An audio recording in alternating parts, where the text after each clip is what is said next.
I'm Gabriel Morency for Sports Interaction. Now, the first official day of summer might have been June 21st, but we all know summertime doesn't start until the CFL regular season kicks off, and it kicked off with the BC Lions and Montreal Alouettes. Let's do this thing. Now, unfortunately, as much as I look forward to making money betting on CFL football this year, the BC-Montreal game was the game that stuck out to me the most this week, but it doesn't mean that we're not going to be clicking. I'm going to be taking a chance with some underdogs. Now, the Toronto Argonauts look great in the preseason. They've established a ground game, and the Calgary Stampeders have historically been slow starters. Toronto's matched up well with Calgary over the years. I'm going to take a shot with the Toronto Argonauts in week one plus the points. And you know what? I'm going to take a shot with the Edmonton Eskimos in week one plus the points. Yeah, the Eskimos have 24 new players on the roster. But you know what? This is the Canadian Football League. And the Saskatchewan Roughriders and Edmonton Eskimos have been playing against each other for a hell of a long time. And I'll tell you what, it always comes down to the final play. The CFL season has arrived. Now, I'm not a huge advocate of teasers. It depends. There's a time and place. It's like Dos Equis. There's a time and place for everything, people. Now, I'm a big believer in football teasers. Basketball teasers, I don't touch. Once in a while in the playoffs, we talked about it because of the sharpness of the numbers. But I have faith in the lines makers. Yes, it's week one, but I have faith in the lines makers that these games are going to come down to the wire. Now, we might have a blowout or two. The Toronto Argonauts could lose 41-7, or you know what, it could be a 23-22 football game. But for the most part, I'm going to take my chance with some teasers this week. And what better place to start than with the Hamilton Tiger Cats and the Toronto Argonauts? I think the Tiger Cats get it done. I'm not so sure they kill the Bombers, but I think the Tiger Cats get it done, and I think the Argonauts can hang around with the Calgary Stampeders. Now, listen, in the preseason, teams were scoring. There was actually a lot of points scored, but this is for real now. I think things slow down a little bit. The weather's extremely hot. So I'm going to be taking a look at some first half unders along the way. And if I can't make money betting on the CFL, then I might as well stop doing what I'm doing because it's always been one of the best bets on the board. Now, I enjoy the summertime for various reasons. I love betting on international sports. I love getting out of the box a little bit. Yeah, as much as I love Major League Baseball, we got some great interleague matchup series going on this weekend. How about Doc Holliday against the Toronto Blue Jays? And I told a story earlier this week about how I went to the game in Montreal when Pedro Martinez pitched against the Expos for the first time in Montreal, and he actually pitched against Carl Pavano, who was traded for Pedro Martinez. And I'll never forget, I was going out with somebody, and I was having some relationship turmoil. I was supposed to do something, and it was one of those deals. If you go to this baseball game tonight, we're basically finished. Well, I went to the baseball game. And as much as I loved the girl at the time, I wasn't missing Pedro Martinez's return to Montreal. Not only that, I ended up betting big money on Pedro Martinez, even though I was a diehard Expo fan. I'm like, I got to take Pedro here. Pedro returning to Montreal. Come on, man. Well, Pedro got lit up like a fat spliff in the back of Snoop Dogg's tour bus, all right? He got killed. I got killed. I kind of salvaged a relationship, sort of. I'm not with that girl anymore, for the record. But nevertheless, it was my lesson learned. So I got to wonder how many diehard Blue Jay fans are going to go to the ball game on Saturday and end up betting against the Blue Jays because it's Doc Holliday.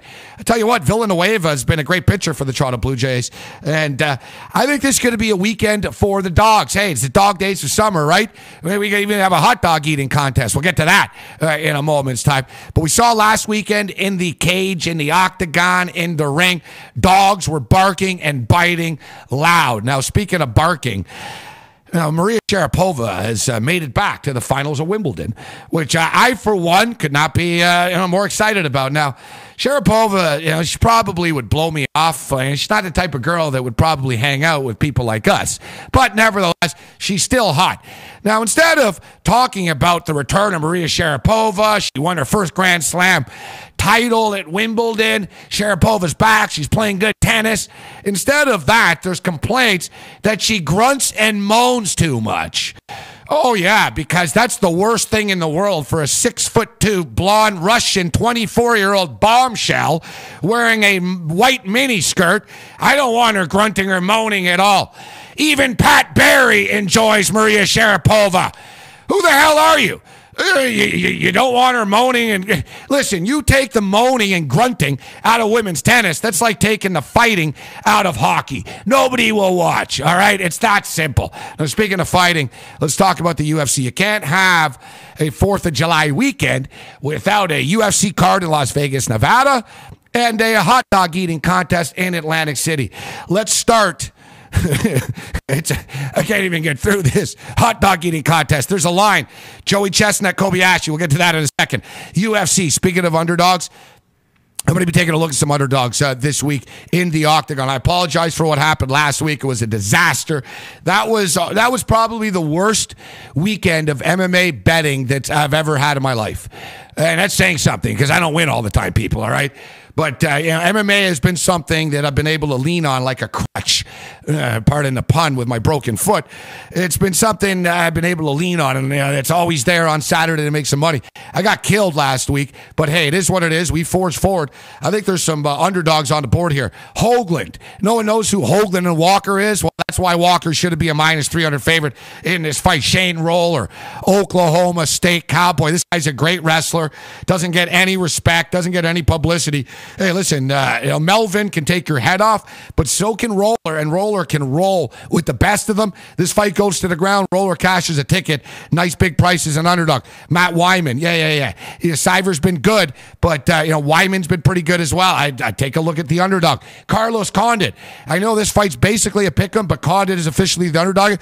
All Carlos Condit does is win. Another fighter doesn't get his just due.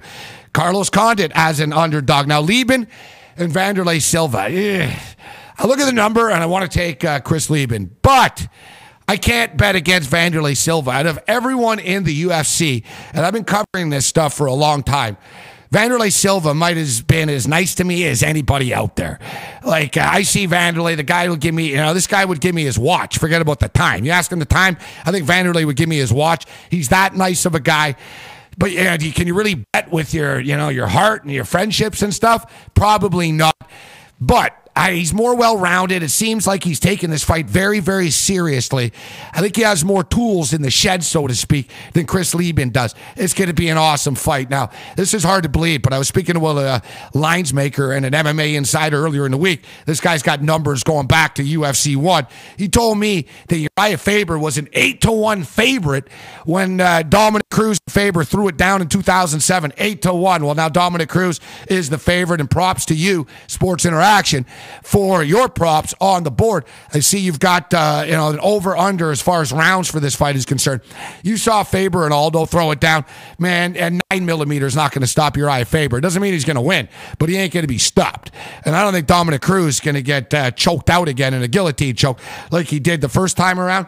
I think this fight does go the distance, and you can mix it up and sprinkle it in with some parlays. I think Dominic Cruz wins a decision, and it goes the distance. Parlay it together. You don't got a bad payday. Now, speaking of decent paydays, hard to believe that people can actually get paid to eat hot dogs.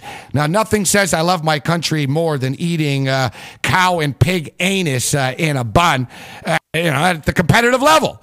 The competitive level. We got some good stuff here. Just like we've got Carlos Condit, and we've got Kim. We've got Kobayashi versus Joey Chestnut. Joey Chestnut, this guy's like the champ at everything. Chicken wings, broccoli, you name it, Joey Chestnut eats it. But Kobayashi in a plus 300 rate, Kobayashi, come on, man. He's the Muhammad Ali of hot dog eating. It's the weekend of the dogs. I'm Gabriel Morency for Sports Interaction. May the winners be yours.